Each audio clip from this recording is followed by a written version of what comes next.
انت برضه فنان وليك لا توجهك. مش لا والله يعني ما فيش حاجه معينه، بس في طبعا اغاني كتير بتعجبني لحنها مثلا. يعني في لحن مثلا كان عمله الفنان تامر حسني، مش لحنه بس كان في الالبوم الجديد، اسمه كفاياك اعذار، بحبه جدا اللحن. حافظها؟ لما طبعا. يلا يلا وبعدين نسمع حاجه وطنيه بقى. تمام ماشي.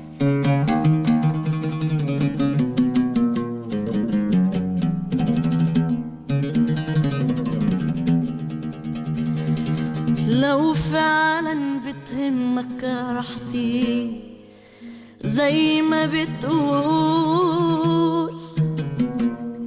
كان المفروض لما تشوفني تفهم على طول إنك طول ما انت بعيد عني العمر بيجري ويسرقني ووجعي بيطول.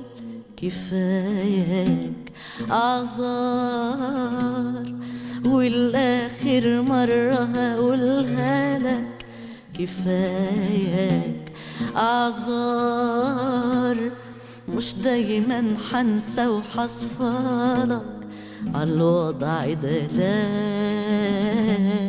الجاي مش خير، ولو حطول نهايتنا خليها في بالك، حتيجي في يوم حتلاقي نتيجة إهمالك، عايشها وحيد والجرح كبير.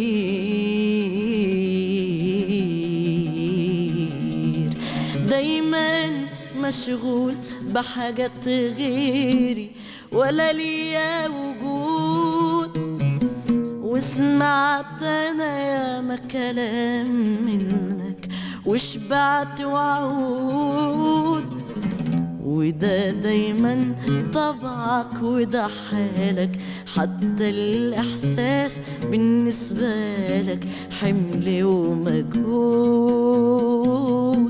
كفاياك أعذار والآخر مرة بقولها لك، كفاياك أعذار مش دايما حنسى وحصفالك عالوضع ده. لا الجاي مش خير، ولو حطول نحايتنا خليها في بالك، حتيجي في يوم حتلاقي نتيجة إهمالك، عايشها وحيد والجرح كبير.